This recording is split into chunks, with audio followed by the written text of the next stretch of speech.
Oh, hey. It's Perhaps It's You. What kind of podcast is this, Samantha? It's an unofficial Unsolved Mysteries rewatch podcast. Oh, yeah. I think that means that my name is Liz. And my name is Samantha. And I already said that your name is Samantha. And we're just going to say hi to BD Wong, get that out of the way. Hi, BD Wong. Thanks for listening. Hey, I know you're listening, and I'm sorry that I don't know what a soul patch is. So, how's it going? We now know what a soul patch is. I mean, I did. I don't know. Whatever. Am I some sort of facial hair expert? Well, we claim to be. No, I actually, we don't. We really judge. don't. We do judge facial hair, though. I'm judgmental, but I don't claim that comes from a place of expertise. Fair. No. Fair. I would never make such a foolish error. Okay. You know, last night I got really nostalgic for when this podcast was like half about Animal Crossing. I was like, oh, boy, Junior, come back. Those were good days. Come back. I mean, they were kind of terrible days, but we channeled all of our energy into Animal Crossing, and that was good. Ah, man.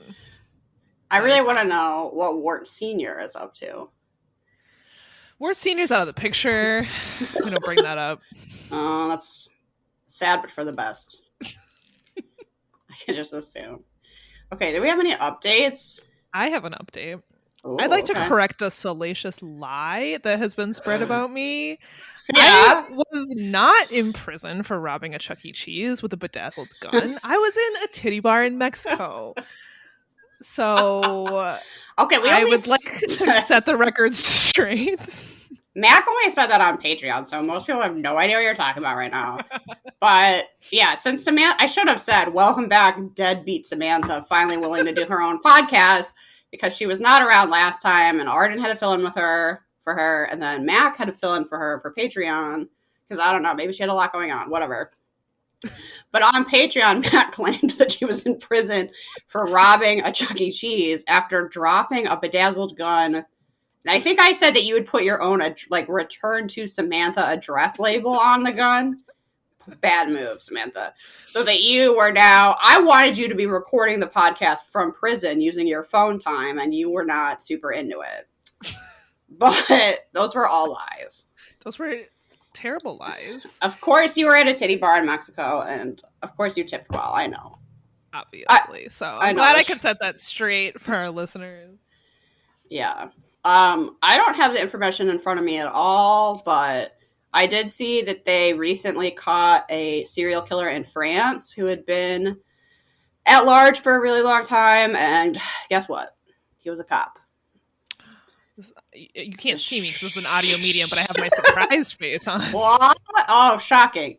And so I really just wanted to bring that up to be like, I wonder why these crimes are unsolved. Couldn't have anything to do with the police, could it? They had like a sketch of that guy too. They had an eyewitness. He killed a bunch of young girls in France. I can't remember when. A while ago. 80s or 90s maybe.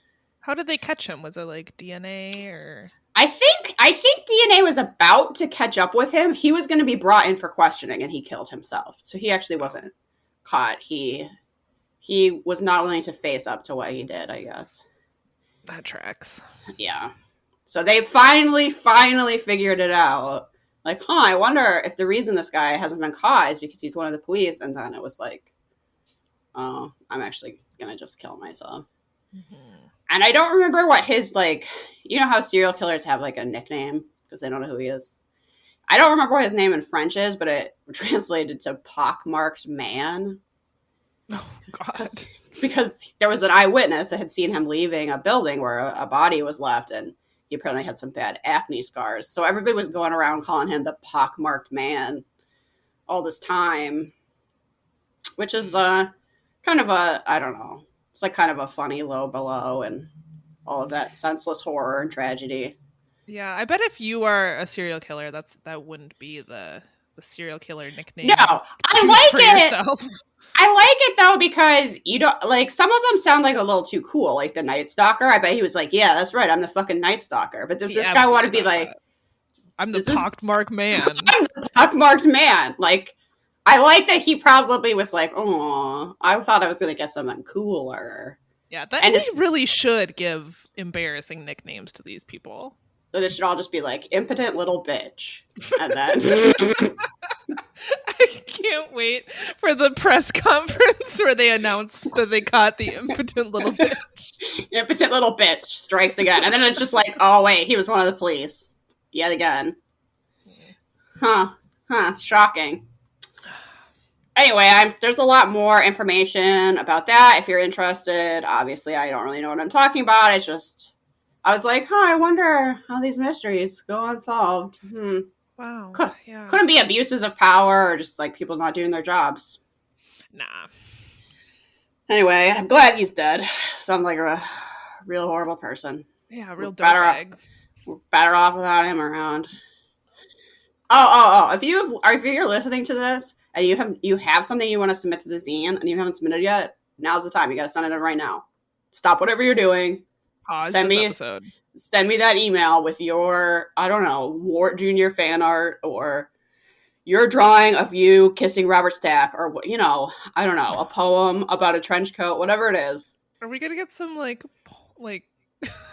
Okay, I'm not going to print drawings. Okay. All right, fair enough. You can kiss Robert Stack in your drawing, but that's it.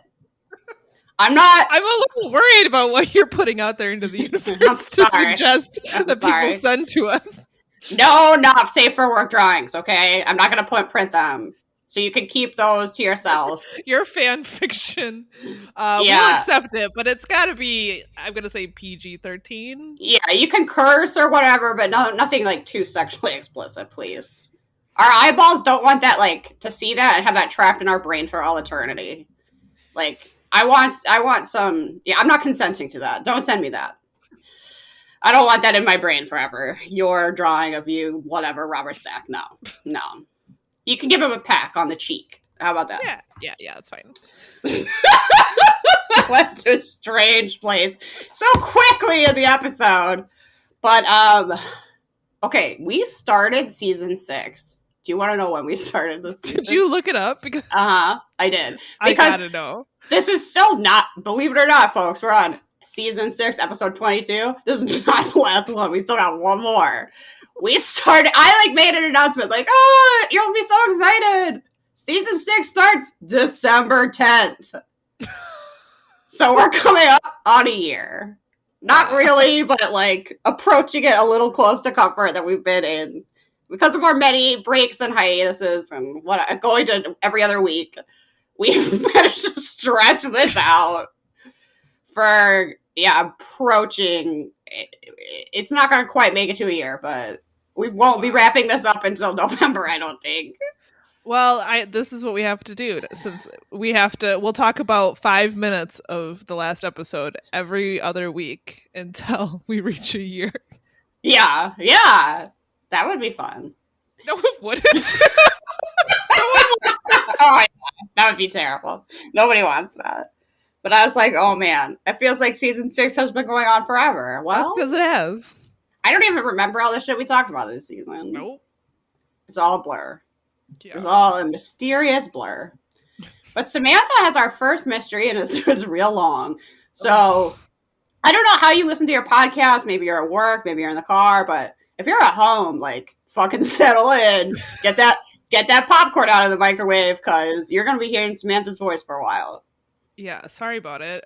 This mystery is so long. I don't know why this mystery needed to be so long. Well, I could kind of tell from the way they listed it in the credits or whatever that this was 2 segments. They had done 2 segments about the Boston Strangler. Oh, he's so mysterious. No, he's fucking not. He's just a murderous misogynist. He's not even that interesting in any way. But they had done 2 segments about him, but for Amazon, for whatever reason, they smushed them together. So it's just like, did you want to know even more about the Boston Strangler? And you're like, I did not. It's like, well, it's going. It's just like season 6. Just like season 6, whether you want it or not, it's coming at you. Never ends. Yeah, so like Liz said, this is the incredibly boring case about whether or not really, this isn't really about like the Boston Strangler murders. It's just people speculating whether or not the man who admitted to being the strangler, or as Liz likes to point out, the one who did the strangling. Okay, there's a reenactment where I'm not sure if he's talking to the police or a psychiatrist, but at one point he's like, Lee Bailey. I think he was he talking was to his like, defense attorney. He was like, no, it is me. And they're like, what do you mean? And he's like, the one that did all the stranglings. I was like, oh my lord. Yeah, this is which I assume is what we're calling this episode. The one that did all the stranglings. Well, we have to. Yeah, so we're talking about whether or not Albert DeSalvo was really the Boston Strangler. So if you're not very familiar with the Boston Strangler case, in the early 1960s, Boston was gripped by fear. There was a killer on the loose. 10 women had been found murdered. They ranged in age from 19 to 75 years old. They all had different ethnic backgrounds. They lived in different neighborhoods. They seemingly had nothing in common except that they were women. And that they were strangled to death in their own apartments. The police were frustrated and the public was terrified. The killer had been given the name the Boston Strangler because he strangled all of his victims.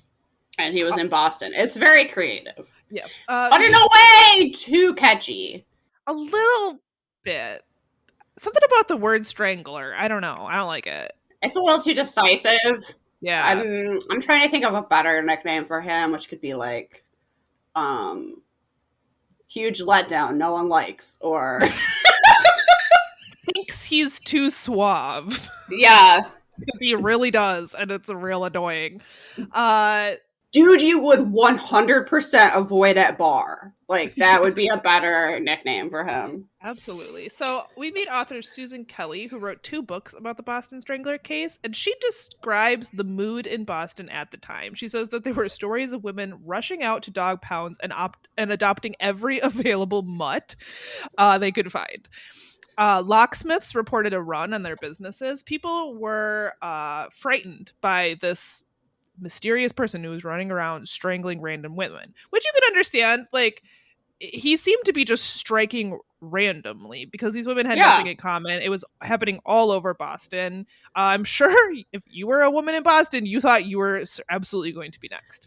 Well, there's a certain equality in him being, he was an equal opportunity, murderous, misogynist. All women were equal. He hated all women. He equaled them. He hated them all. He wanted to strangle them all. And I'm sure the media kind of worked that into a frenzy. And, people don't really have air conditioning at this time. What time of year is this? Are people sleeping with their windows open? You know what I mean? I honestly don't know what time of year it was. Anyway, whatever. Yeah, at any rate, it was a scary time. So what I do think is interesting about this case is how the police handled the arrest of DeSalvo. This is strange. And admittedly, this is my first introduction to the Boston Strangler case. I know nothing about this previously. This is very boring. It's extremely boring, but I don't quite understand why they did that. Well, I have my ideas, but at any rate, 10 months after the last murder, people noticed when a man named Albert DeSalvo was arrested on unrelated sexual assault charges. He was married and had 2 children. He had this extensive history of sexual offenses. He actually, prior to being identified as the Boston Strangler, had other nicknames because he was such a prolific rapist. And creep. One of his nicknames was the Measuring Man because he would pretend to go to be a recruiter for fashion models, and he would smooth talk his way into women's homes, and then when he got them to agree to be measured for clothing, he would fondle them. Yeah, it's real despicable and gross. It's horrible. And when DeSalvo's scam eventually caught up with him, he was arrested and sent to prison for 1 year. But upon his release, he decided to just come up with a different ruse to get into people's homes. And this is when he received the nickname of the Green Man because he pretended to be a maintenance worker who would talk his way into women's apartments and then assault them. So he would arrive at your door and be like, the landlord sent me to look at the thing, and they would let him in, and then he would assault them. Yeah, both of these names are too cool. They have, the Measuring Man in particular has kind of a Slender Man or the Pillow Man quality to it. It's very creepy and I don't like it. And really, he's just a total fucking dirtbag creep loser. Yeah, he totally was. So he was eventually arrested for those crimes and sent to Bridgewater State Mental Hospital. Here, Dr. Ames Roby was the medical director, and he's quoted in the episode as saying, "The first thing that was obvious about Albert was his incredible need to be somebody important. He would brag about almost anything. He gave the feeling, although he didn't say so at the time, that he sort of wanted to be known as, quote, the Boston Strangler." And this is part of why people are suspicious of him. They think he like wants to be the Boston Strangler too much, and it made people wonder if he was just like he saw this in the news and he wanted to be somebody, and he would then they think that he just pretended to be the Boston Strangler. Imagine wanting that. That's so disgusting. I know. And I think that gives you an idea of what a fucking creep this guy is, where people are like, yeah, he wants everybody to think he's a murderer. He opens the paper and he sees a headline that's like, worst guy ever. And he's like, oh, I wish that was me. Like, what? He wants this notoriety, which is very weird.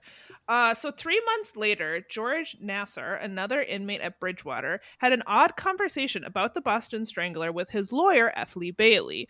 F. Lee Bailey, probably recognize that name. He's in the episode. He recalled his talk with Nassar, saying, he asked me whether or not it would be possible for someone who had done the stranglings to write a book. And my offhand answer was sure, but he might go to the electric chair as a consequence. I mean, yes, of course you could write it down, but...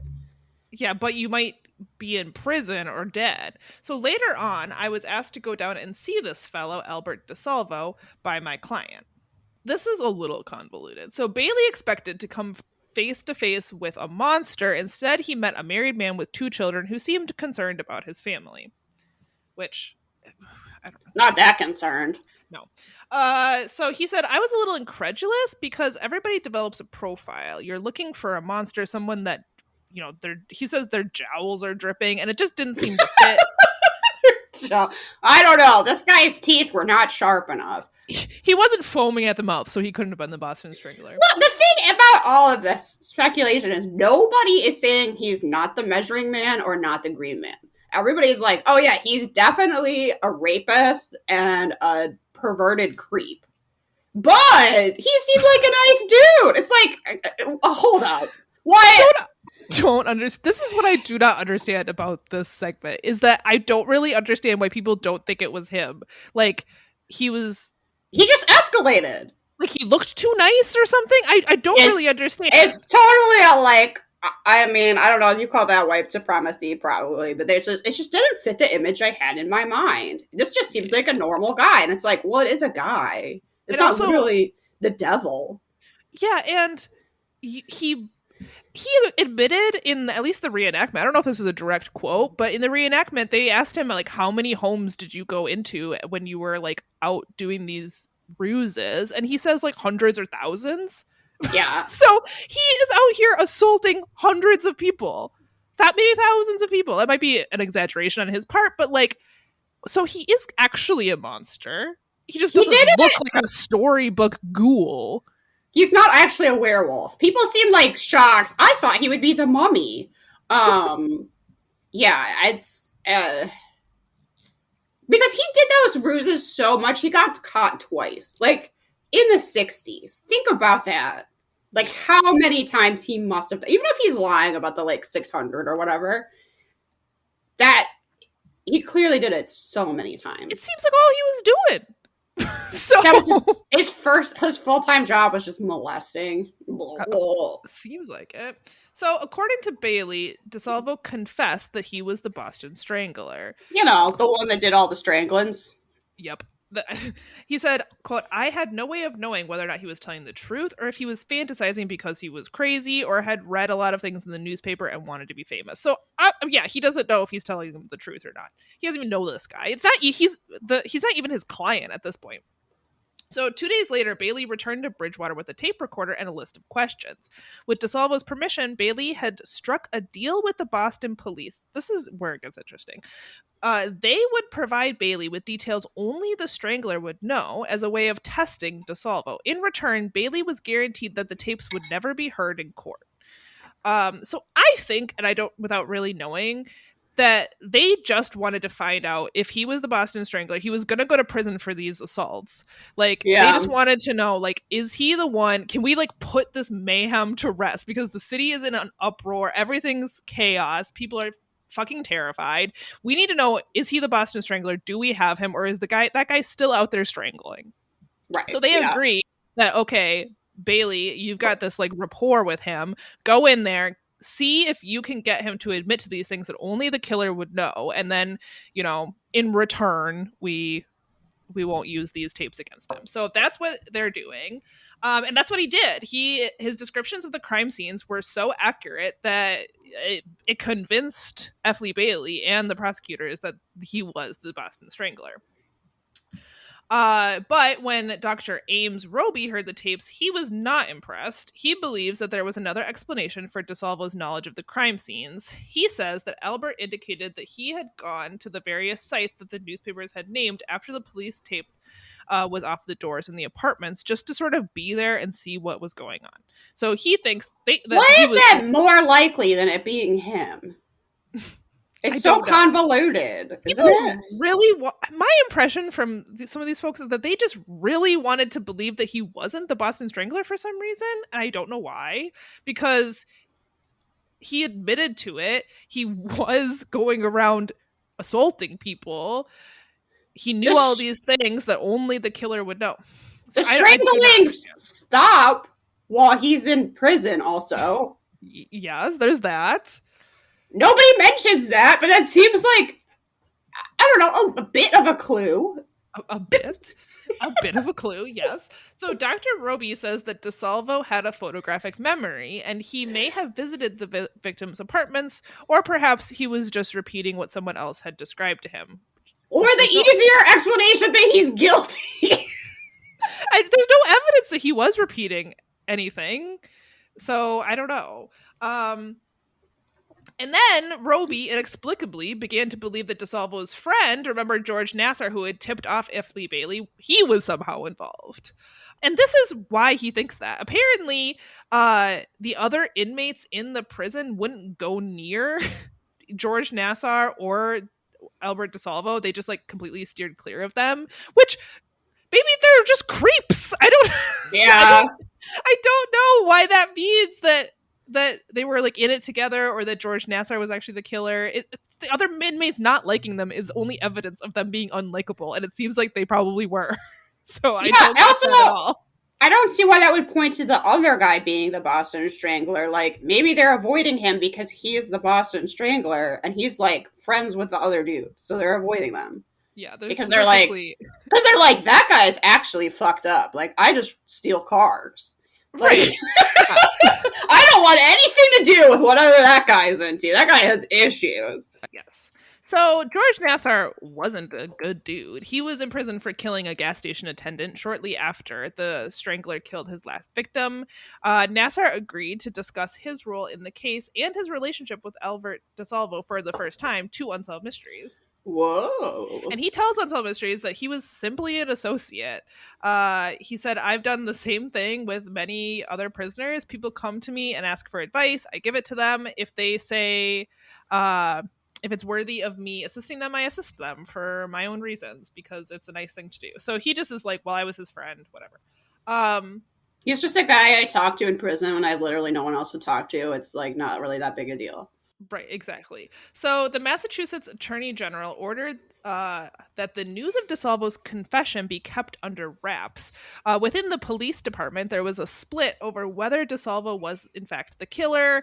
I think it's the Attorney General, or it might have been someone else who tells Unsolved Mysteries that it was about a 50-50 split, where about half the police thought it was him and half of them thought it wasn't him.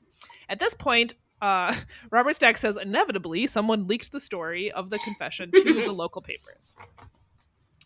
In response, 2 women came forward. One was a survivor of a possible Strangler attack. The other was a neighbor of one of the victims. They were brought to Bridgewater to see if they recognized any of the inmates. This is wild. If the reenactment is to be believed, they like brought them into like a break room, it looked like. Yeah, it was just like a game room in the prison where prisoners were just hanging out, and they be seen. Yeah, they could be behind glass or what that one-way mirror thing. Like, no, I would be really afraid. They're just standing like, oh, is one of these guys that notorious strangler? Like, what?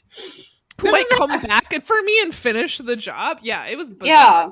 So anyway, they didn't point to Albert DeSalvo. They pointed to George Nassar as being the one who was possibly the Boston Strangler. Look, eyewitness testimony is just not what you want it to be. No. George Nassar, to Unsolved Mysteries, says, I do not kill women. I never conceived of it. I have respect for women. And my mother brought me up that way. So take that. Look, he loves his mom, so take that. Yeah. F. Lee Bailey was not convinced that his client fit the profile of the Strangler. Why? He's a fucking creep who spends all his time creeping. No, this is George Nassar. Remember, George Nassar was he's a creep too. It's convoluted. George Nassar was the original client of F. Lee Bailey who tipped off F. Lee Bailey, and then gotcha. that was what precipitated him to go talk to Albert. So F. Lee Bailey did not think that George Nassar was the Strangler. He said he was eliminated as the Strangler. I do not think he fit the profile. First of all, George Nassar killed people with guns, not his hands. So get it straight. And also, I guess I don't know why he killed that gas station attendant, but that sounds more like a robbery-related thing than It's a lot different. It's being a total different. Pervert. Yeah, right. So Albert DeSalvo was the state's prime suspect, even though there was no physical evidence that linked him to any of the killings. At this point, F. Lee Bailey suggested that he undergo hypnosis. I mean, why not? It's Unsolved Mysteries. There's got to be some hypnosis in here somewhere.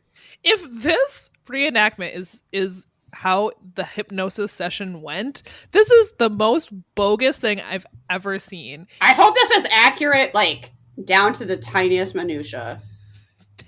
They show him on a table with the hypnotist. The hypnotist is like, you hate women, don't you? You hate your mom. And he's like, no, I love my mom. And they're like, no, get it right. You hate your mom. It is a lot more like a brainwashing session than I would expect a hypnosis session to be, because it really is not like, I'm taking you back to your childhood. What do you see? You know, it's like, but you hate your mom and you killed all those women. But you hate your mother. No, I actually love her. But you hate her. No, I don't know why you'd say that, because I love. But you hate her. Like, that's not hypnosis. I don't think. Look, I'm not an expert.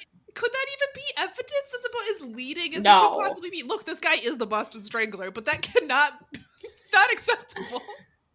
I mean, hypnosis probably shouldn't be used in court at all. It's just like too murky. But there's. What is this? This is just a circus. It completely is. So F. Lee Bailey thinks that this hypnosis session proves that he hates women and was the Boston Strangler and has a problem with every woman in his life. Meanwhile, the psychiatrist, rightly so, was like, no. He said, I'm not at all convinced that anything had been uncovered. All of the questions were leading. This is not definitive at all. In the summer of 1965, the Massachusetts Attorney General's office conducted its own interrogations. The transcripts of those interviews were never released, but the author I mentioned earlier obtained a copy while she was researching her book, Deadly Charade, which is about the Boston Strangler. That's not a good title. No. Okay, go on. She says she says that they were also leading him in this interrogation. She says when you read the transcript and you get to the point where Albert gives an incorrect answer, he's guided to the correct answer. She said he was a smart guy and he caught on very quickly to what they were doing. And she does not think that he was capable of killing anyone, which I don't understand why, but that was the conclusion she came to. Okay. Obviously, F. Lee Bailey disagrees. He says they have the right guy beyond question. F.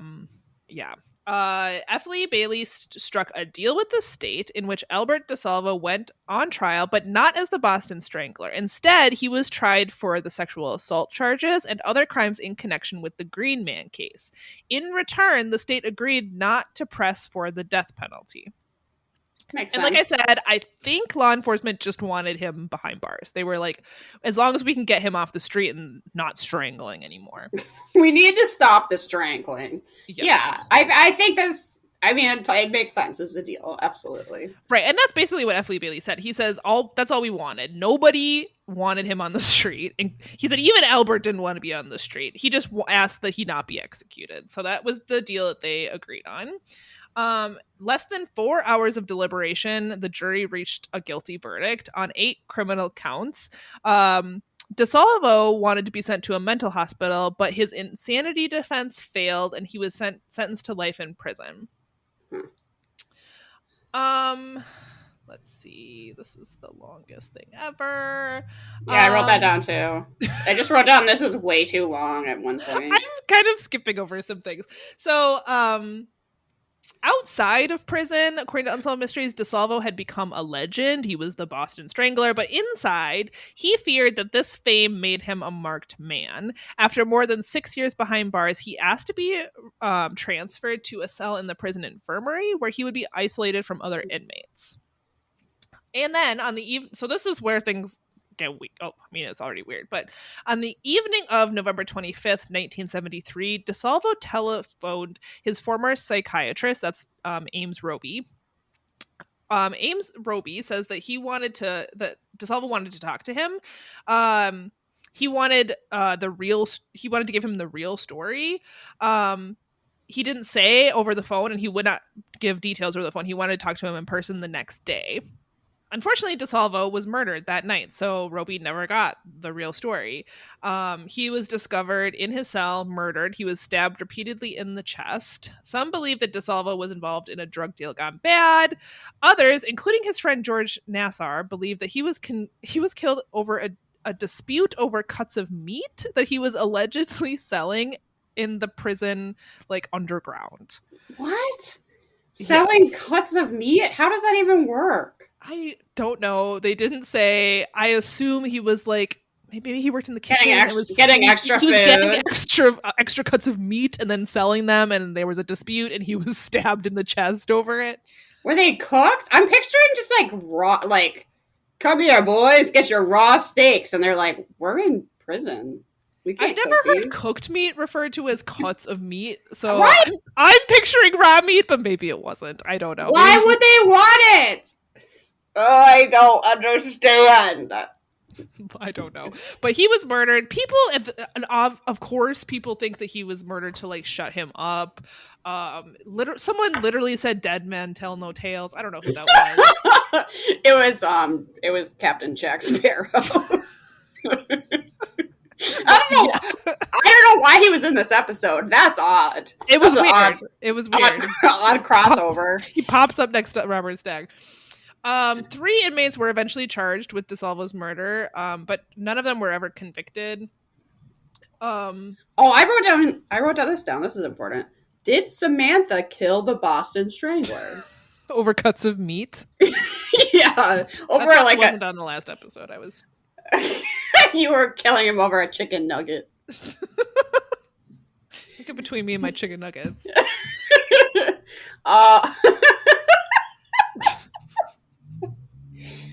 Yeah, I mean, okay, wait. Important question. What's your favorite dipping sauce? Honey. Yeah, same. If there's no honey available, I'll take barbecue sauce, never ketchup.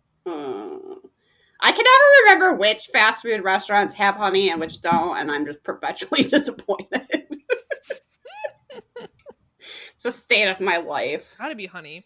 So that's where there's honestly more to this segment. The only thing I wrote down was this quote from the psychiatrist. Okay, first of all, there's a weird poem they find in his cell.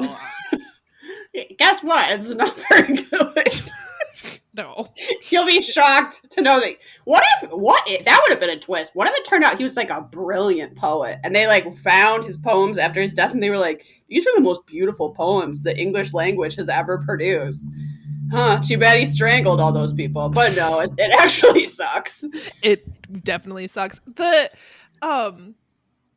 psychiatrist, Roby, says this very bizarre quote at the end that I wrote down word for word because I was like, what are you talking about? He says, Albert became the Boston Strangler because he wanted so much to be the Boston Strangler. It was the most important thing in his life. For someone who felt all his life he was a nobody, all of a sudden he could become world renowned. Not many people are handed a golden opportunity to do that. Albert was.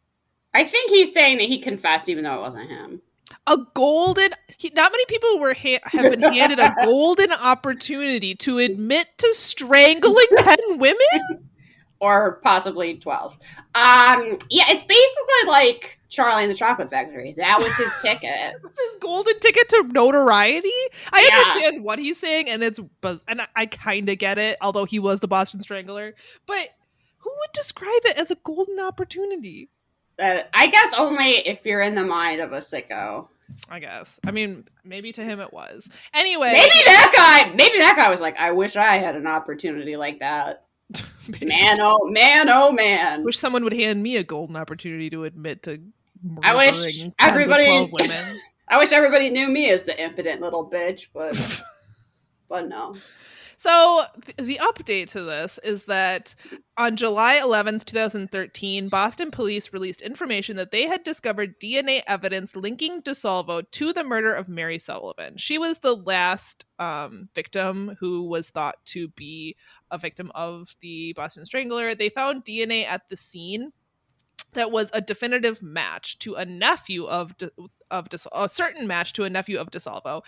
At this point, the court ordered his body to be exhumed, and after exhumation, authorities announced that they had an unprecedented level of certainty that Albert DeSalvo raped and strangled Mary. Now, the Unsolved Mysteries Wiki says just because he was convicted of one does not mean he was called. Oh my god! Shut up! Shut up! Shut up! He did it! He did it! That's like Liz said, the strangling stopped when he went to prison. He admitted to it, and DNA has linked him to. There's no evidence that it's someone else. There's no evidence that there's someone else. They managed to talk about this for 2 whole segments, and even before the update, with the phrase "unprecedented level of certainty," which is amazing. There's nothing to suggest anyone else except he talked to a guy in prison and. Eyewitnesses brought literally into a prison room with inmates picked the wrong dude. But that does not seem like a way to have eyewitnesses pick out anyone anyway. They were across a room. They could be seen. It's horrible on several levels. So yeah. I don't think that's really valid. There's really nothing that suggests he wasn't the killer. And then there's literally this DNA match. Yeah, people need to stop. This one's solved. This one's solved. It's so solved. Yeah. We got it. Sleep tight, Boston. The Boston Strangler is not still out there at like 100 years old, contemplating getting back to work. Back to strangling, yeah. No. Yeah, he's like, I haven't done my measuring trick in a while. It's like, yeah, no one's gonna fall for that anymore. You ruined fake modeling contracts for the other creeps.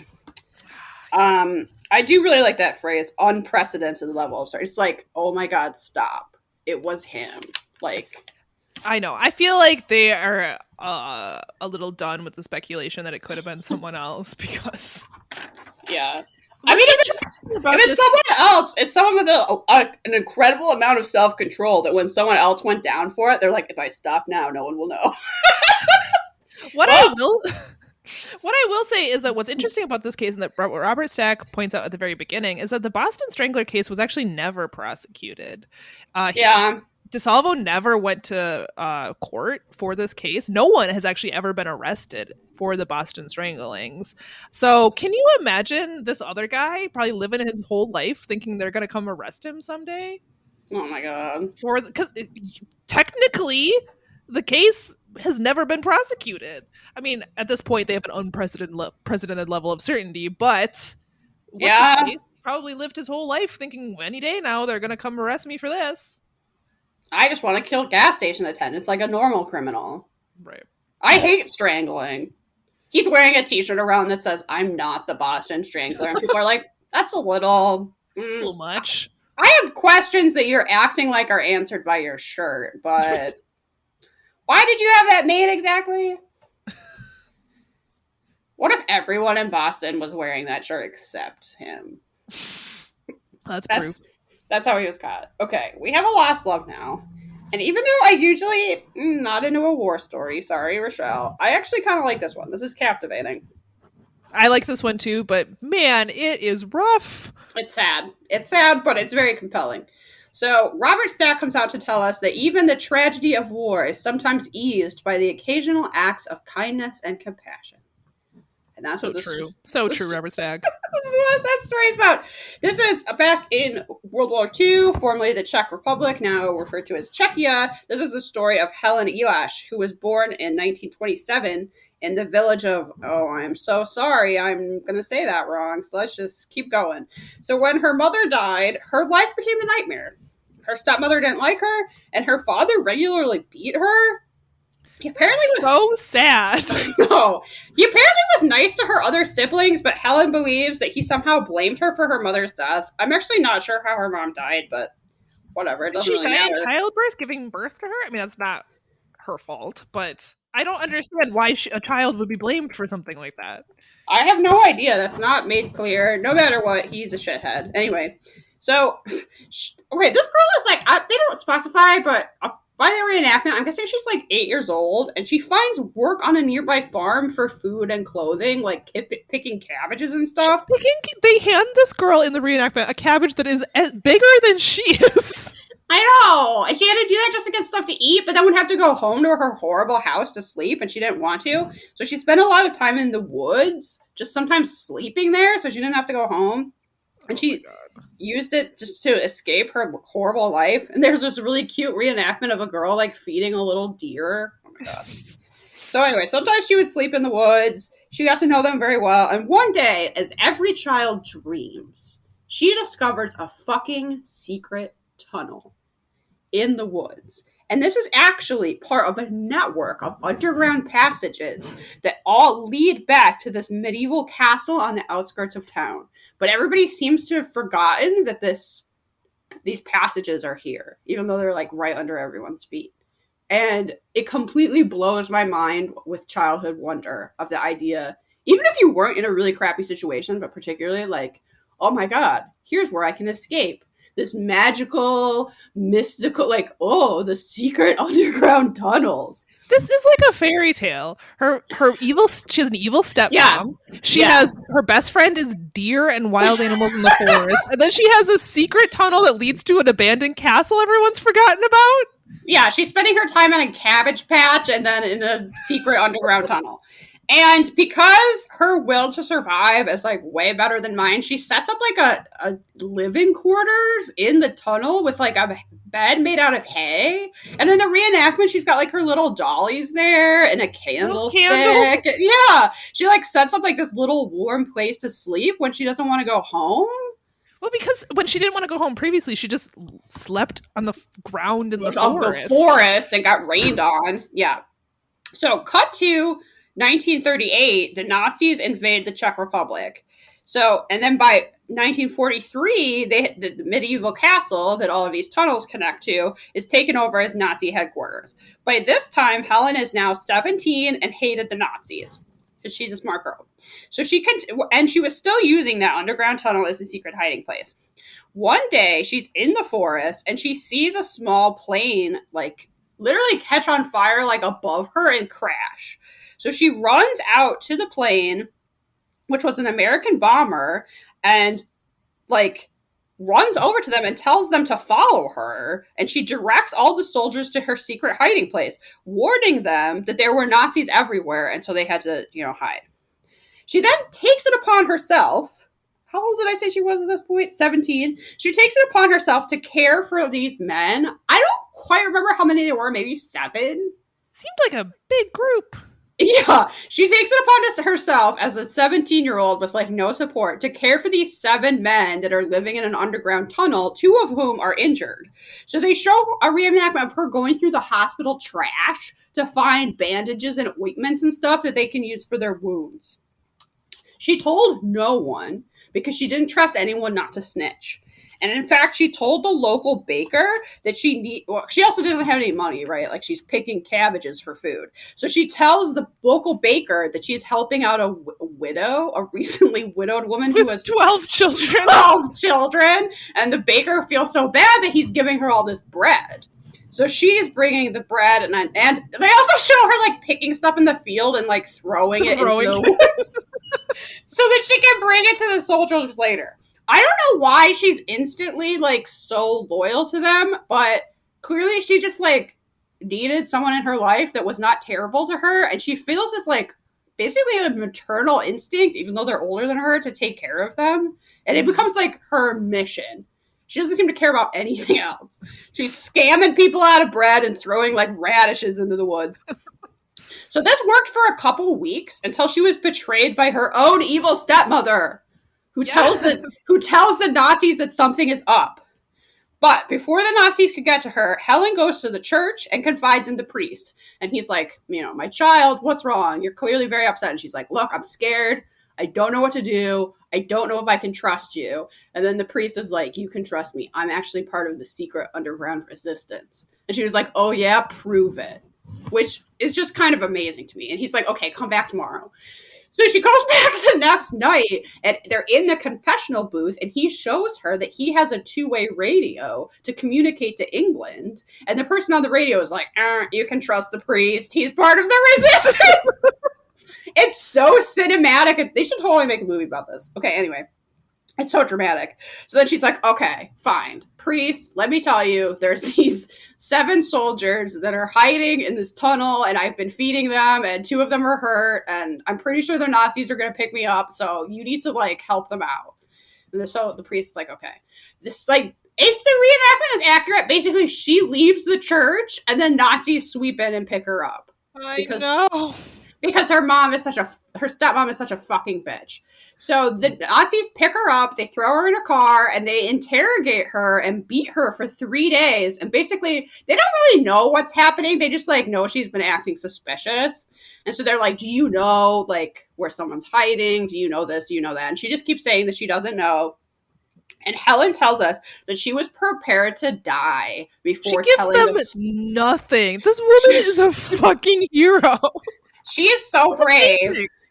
They're like, I don't know. In the reenactment, they're slapping her. I'm sure it was even worse. And they're just like, what have you been up to? Tell us what you're keeping secret. And she's like, I know nothing. Right? And so eventually they give up interrogating her, but very sadly sent her to a concentration camp in Poland. So thanks a lot, stepmom.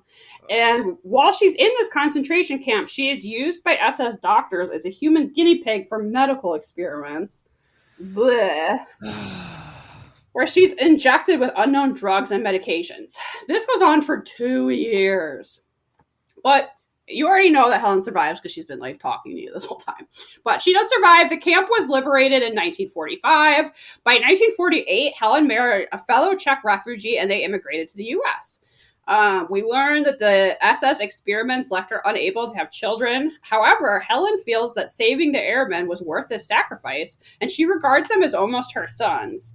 So that's the end of the segment. Unfortunately, we don't get a reenactment, and I'm a little bit bitter about it. Yeah, I really wanted a reunion with all those soldiers. Apparently, she did reconnect with them, though.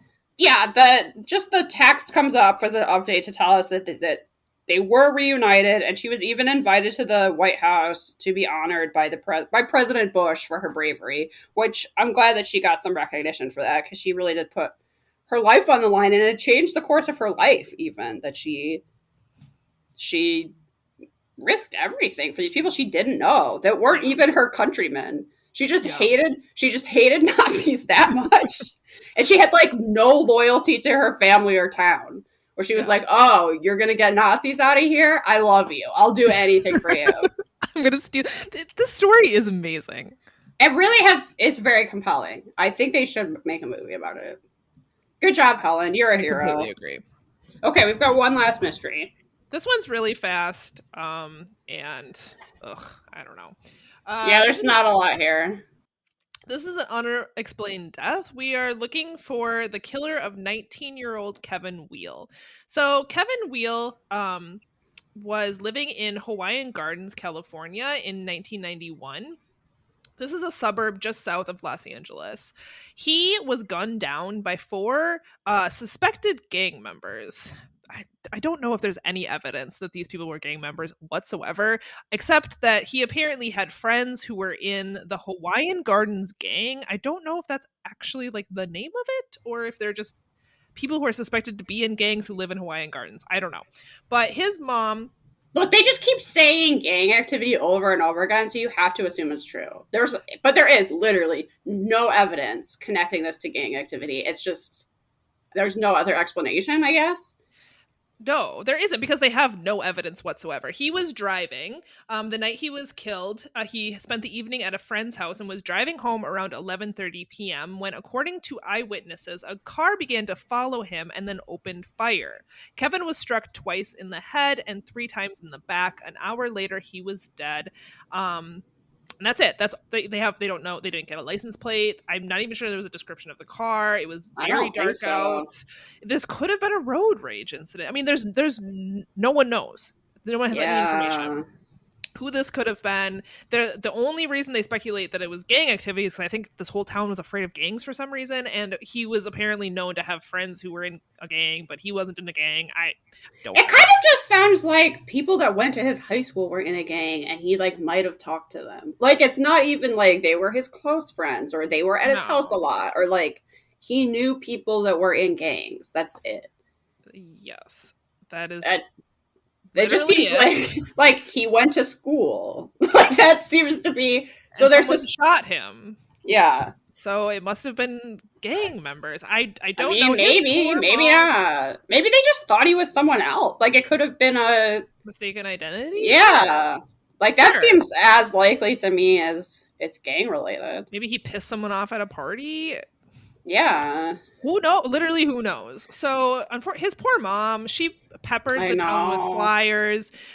She pretty much made it her mission in life to find out who murdered him. She would stand on the street with a sign that said $1,000 reward. Please help me find my son's murderer. She's literally wearing a sweatshirt that says, "Who killed my son?" Yeah. It's really sad. We get some investigator who says that the gang members would rather die than snitch. I don't know. And then oh, guess what? Gang members don't want to talk to the police. Hard to believe. So this is what Teresa, Kevin's mother, said. She says, the hardest part for Stan, that's her husband and I, is dealing with the anger. The anger that our son is dead and buried in a grave at 19. There was no rhyme or reason why anyone would want to shoot Kevin. He's never been in any fights or disagreements with anybody. He was just a 19-year-old out having fun. It's senseless and stupid. It was still such a shock that something like this could happen. So it's really sad. I don't know. Apparently they were driving a white compact car. Okay. And it's unsolved. It's never been solved. Very sad. That's it. Yeah, unfortunately that one, there's like not even hope of there being DNA or something to eventually solve it. No. You know, like a lot of these have been getting solved lately, even though so much time has passed, but that one seems pretty unlikely. These people just got away with murder. It's very sad. I feel bad for his family. Unsolved Mysteries Wiki has no update except that it's just unresolved. So, yeah, they clearly loved him a lot. Yeah. Poor guy. I do feel like the high school Robert Stack is standing in at the very beginning is the high school they use for like everything on TV. The high school that if you're from the Midwest, maybe this is like really what California is like. I wouldn't know, but like if you're in the Midwest and you're watching TV and everybody's lockers are outside and like the hallways of high school are like the beautiful outdoors with all this lush greenery, you're like, where the fuck are these people? Like on 90210 or maybe even like Buffy the Vampire Slayer.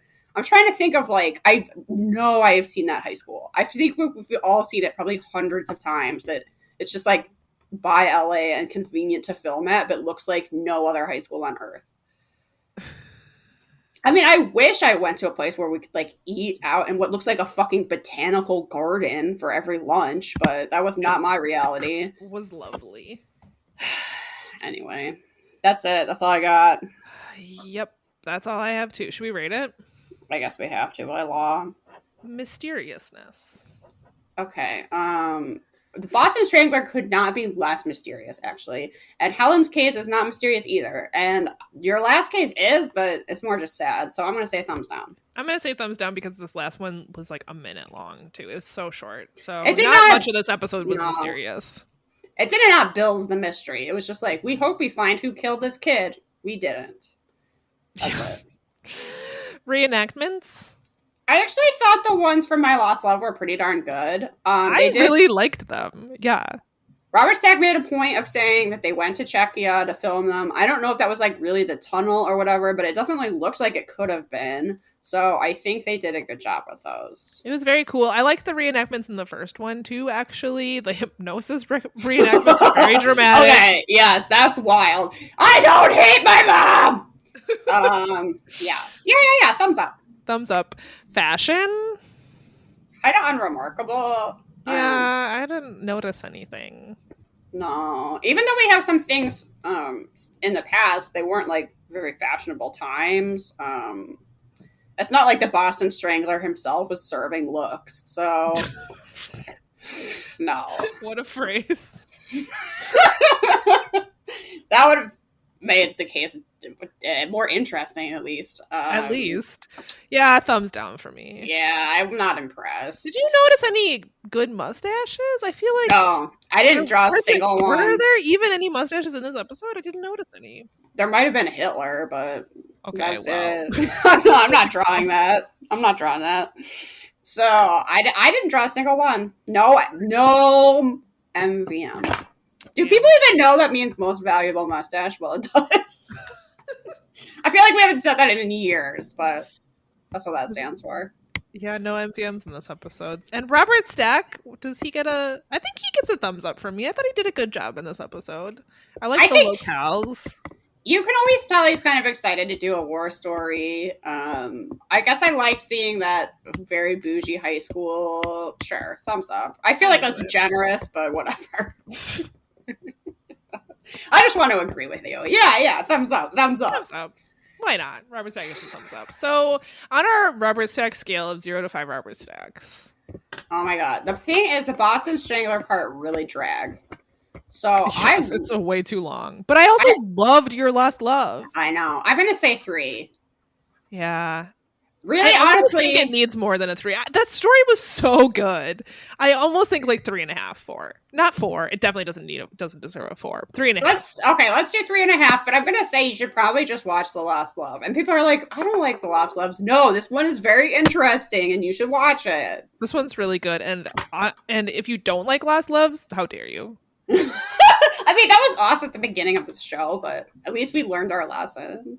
Yes, we all grow. We grow as people. Actually, it turns out if you're hosting a podcast about unsolved mysteries, you get real happy when people do not die.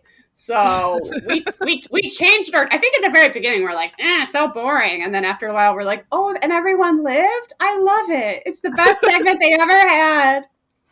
This is just about puppies. Yeah, exactly. It turns out you're just so happy when no one gets strangled. 3.5 for sure. I have never been more convinced of someone's guilt than that guy, honestly. Unprecedented level of certainty. It's quite a phrase. It's not a phrase you hear very often in these uncertain times. Nope. They're like, stop speculating that he wasn't the Boston Strangler. God. Leave us alone. This one's solved. They're like, this is not a salacious, fun story. These people fucking died. Just shut up. Yeah. Okay, it's recommendations time. I have a couple. A couple, all right. I mean, some of them are quick. So I got this Perrier. Perrier, in tune of capitalism, was like, oh, people want Halloween water. We'll make one. And so pumpkin spice? No, it is mystery potion blackberry. Ooh. And it's delicious. And it comes in like the dainty can. I love Perrier because it has more bubbles. I don't know if this is scientific, but I swear Perrier has like more bubbles. I think other sparkling waters. I might have been listening to an old episode of Perhaps It's You the other night, and we were talking. was when we were in very grandma cast mode and we were talking about how Perrier has a sharp bubble.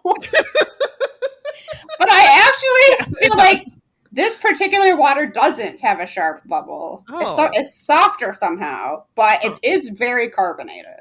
Oh, that's what I want. Yeah. Yeah.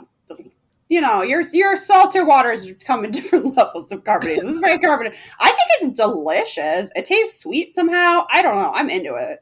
I'm a little bit sad they're going to stop selling this. It has kind of a sugar skull on it. That's what makes it Halloween. The word's mystery potion. And mystery is in French. I mean, you gotta love it. Have you tried the LaCroix Beach Plum yet? I haven't, no. If you can get your hands on it, it's delicious. It tastes like juice box. I'm not sure that it tastes like plums. Don't eat a lot of plums. Not really sure, but it is very tasty. I don't know if I said on this podcast that LaCroix guava tastes like a leaf. Like a literal guava. It tastes like you went outside, you picked a green leaf, and then you just fucking licked it for some reason. And then washed it down with some sparkling water. Yes! It doesn't taste like guava at all. It tastes like green leaf. I hate it. Ugh. LaCroix has some real misses, and I don't understand. Like, do they not test their products?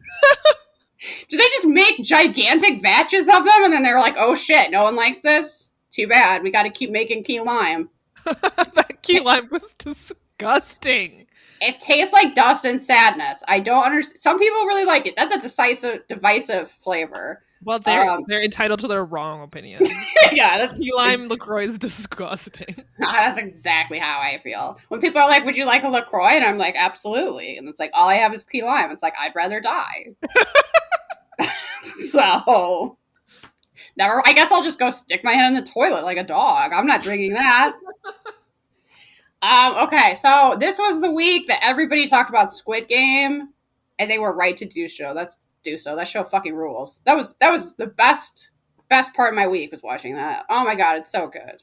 I still need to watch it, which I will, because it seems like rightly so, very hyped. The acting is so good. The writing is so good. The story is so good. It's so well made. It's such a big, it's like a movie level production.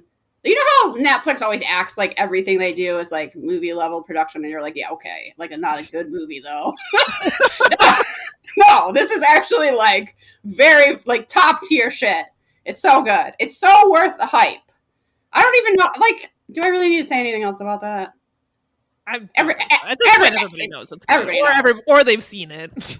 Then they're just like, Liz is correct. Don't contact me if you don't agree. I do not care that you are wrong. That is your own problem. You can work that out with your therapist. My last recommendation, the other fun thing I did this week is I went and saw the movie Harvey in the theater, which, because I'm always on the cutting edge, that's from 1950, starring Jimmy Stewart. If you recall, back in the day, as I begin every sentence, when VHSs were like pretty expensive, so each family had, like 7, and you just watch them over and over and over again. Does this line up with your childhood, Samantha? It does, yeah. What was one of the movies that you've seen like an ungodly number of times? What is the one with the Milo and Otis? Okay. Did anyone watch Milo and Otis? We watched that all the fucking time. To the point where I think that VHS got lost. Yeah, okay, yeah. So as a child, I watched Mary Poppins sometimes twice a day, and apparently that tape got broken, Mom and Dad. It broke, and we could never get another one. I don't know. Mm-hmm. I definitely saw that DuckTales movie where they like find a treasure in a pyramid or something. They like in ancient Egypt. I've seen that probably, like, whenever there's something on Twitter, it's like, what movie have you seen the most? And everybody's like, oh, Taxi Driver. It's like, fuck you. No, it's something like, it's like Beethoven. It's like some movie. It's like The Little Rascals. It's some movie for children that you had in VHS and you just put it in and you watch it over and over again. Unless you're like a lot younger than me, then maybe you've spent your whole time being like, I don't know, super artsy. But the rest of us, the movie I've probably seen most in my life is whatever the hell that DuckTales movie is called. Anyway, my point is that one of the VHSs we owned when I was growing up was Harvey. And I have seen this movie, I don't know how many times, countless times, but not for a good 20 years. And I saw that it was playing at the Trilon, and I was like, oh, I gotta go. I got it. They do it for me, like the actual 35 reel. Gotta go see it. And I had such a good time. That movie is so funny. It holds up so well, actually. The pacing is okay. The thing is, all of us at this point, our attention span is fried. So, so if you're watching from something from like 1950, even if at the time it was at like a nice, reasonable pace, sometimes now you're like, oh my God, this is so slow. And it's because your brain is fried. This, I don't know, it's punchy. It's funny. It holds up. Jimmy Stewart could not be more charming. And I love that he has an invisible friend that's a 6 foot tall rabbit. And I think more comedies should be about that.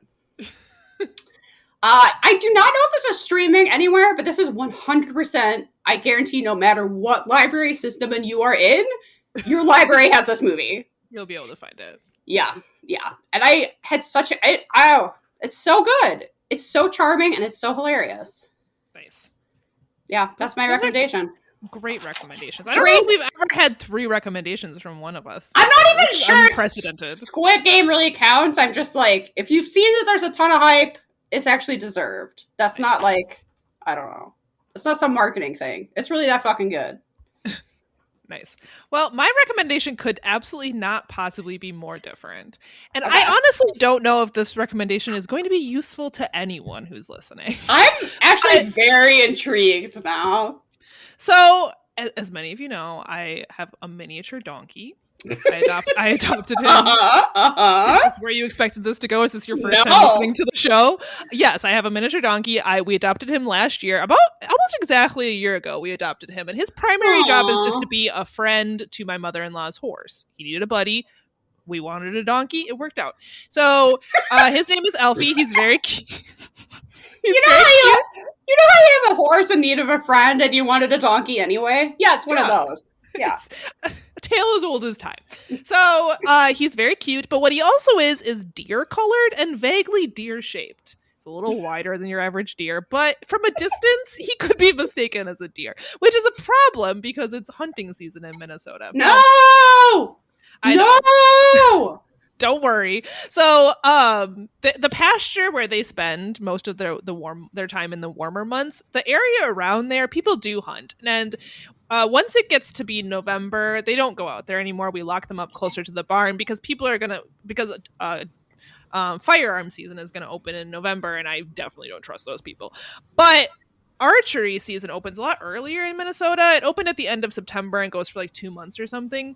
Oh my God, I'm living such a city mouse life that I had no idea there was a separate archery and firearm season. There is. And I don't actually know if anyone hunts archery around us. I know that there's people who hunt firearms, but I don't actually know, although we suspect there might be a few. And so just to be safe, I wanted to get some orange gear for Elfie to wear out in the pasture, something that would tell people, even if they're, I don't know, intoxicated, perhaps, speaking for a deer. So I wanted to get him some orange gear, which is surprisingly a lot harder than I expected. You can find all kinds of orange stuff for horses, for dogs, but a donkey's not a horse. He's not the size of a horse. He's not the shape of a horse. He's a lot smaller. So I finally reached out to this company called Protectivest, and I forget where they're located. It's not local to me, but I emailed them because they advertised that they did custom orders. They make this it's a vest. I mean, you can imagine what it looks like. It goes on the front half of the horse is what it's meant for. And they advertised that they would take custom orders because all of the sizes they had available were too big for little Elfie. So I emailed them, asked them if they would make him a custom vest. Sue from Protectivest was very nice. She emailed me back right away, helped me get his size, said she would make up a vest. I fully expected to pay extra for a custom order because obviously, that's just how it works. She charged me less because she said his vest was so small she didn't need as much material. She didn't charge me shipping, and when she sent it to me, she asked me if I could take a picture of him wearing it and send the picture to her so she could make sure it fit him okay, which I thought was very nice. I received my vest, I put it on him. I was actually pretty happy with how it fit. Most of the time, he has winter blankets, and in trying to find a winter blanket for a donkey, they tend to hang really low because donkeys compared to horses don't have any shoulders. And this one didn't, but it kind of sat up high on his neck. So I sent her a picture of it. I was like, I think the vest is great. He seems to wear it just fine. He doesn't seem to mind it. And she responded that she wasn't very happy with how it looked on him and that she was going to make me another one. And she sent me another one. I offered to pay for shipping. She refused. I offered to send the other one back. She refused, said, no, you'll find a use for it. I just want to make sure that he has a vest that fits him. She sent me another one. If it does fit him, great. She was happy with it. He's been wearing it since the end of September. He's very cute in his little high-vis vest. My niece said he looks like a construction worker, like it's his Halloween costume. And so far, he has not been mistaken for a little chubby deer, so I'm happy with it. Like I said, I don't even know if anyone listening has horses, or if you do, if you are in an area where this might be a risk for you. But they have different products on their website. So if you need something orange to keep you safe this hunting season, maybe you're hiking, they have stuff for humans. I think they have like bike helmet covers, things like that. They've got a vest for dogs, so if you take your dog for a hike in the woods and maybe you're near a wooded area and hunters is something you worry about. I also feel like if you wanted something very specific, you could email Sue and she would accommodate you. Like they make this like collar thing for horses that's like a Velcro orange collar. I'm sure they could size that down for a dog if that was something you needed, or I don't know, a goat or some animal you might want to put orange on. Yeah, I just thought that the experience of ordering this custom vest was one of the best experiences I've had working with a company to get something custom made. So I wanted to shout them out. Check it out and definitely protect yourself if you're out there during hunting season near wooded areas. You may not think that someone would mistake you or your dog or your horse for a deer, but it happens. Like I swear every year I see an article about someone getting shot at or getting shot out on a trail by someone who just saw something move and shot at it. So don't let that be you. Protect yourself and maybe check this company out. That's like a whole thing to worry about that was not on my radar at all. I'm not sure how much danger you're in, but if you're in a wooded area, I mean, just be aware of it. It's not as big of a risk. Yeah, I don't know that it's as big of a risk during archery season, but I don't want to find out the hard way that I was wrong about that. I'm picturing people just running around in full like Robin Hood cosplay. But I am aware that crossbows exist, but it would be kind of be cooler if it was like I want like a full on bow, Hunger Games style. Yeah, or like I like the idea of a Robin Hood bow. I think you should have to dress like that to go hunting. I think actually it would really bring down the number of. That would be amazing. He's like, I'm sorry, are you wearing tights? That doesn't fall under this hunting license. The DNR is out there ticketing people for not wearing tights. Yeah. That's my vision I support it. For Minnesota. I support it. Man, I love this podcast because it really covers such terrain. So wide variety. Yeah. As you know, I have a donkey. How random.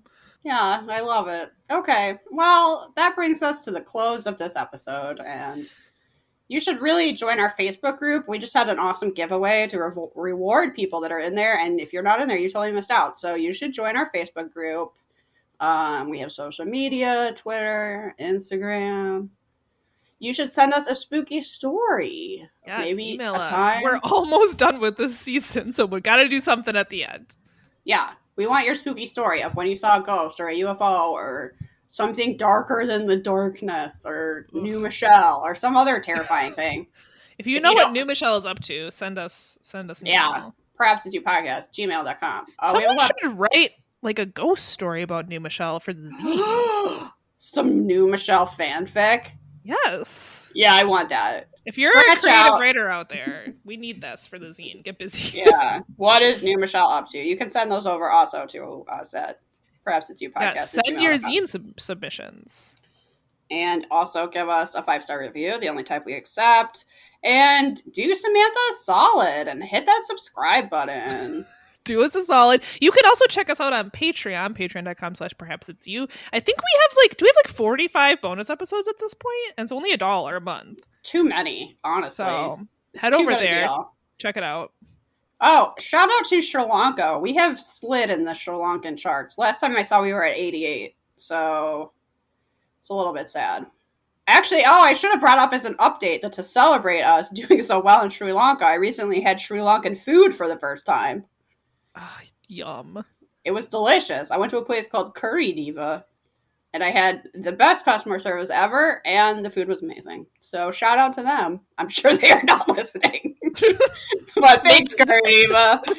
I loved it. We become big in Sri Lanka, and they hear about us. Maybe. We were so big that we got to number 2. So if you know if the word spreads, let them know. I enjoyed my food very much. So ridiculous. Okay, I think that's everything. All right. Let's just go. Let's just be done. Bye. Bye.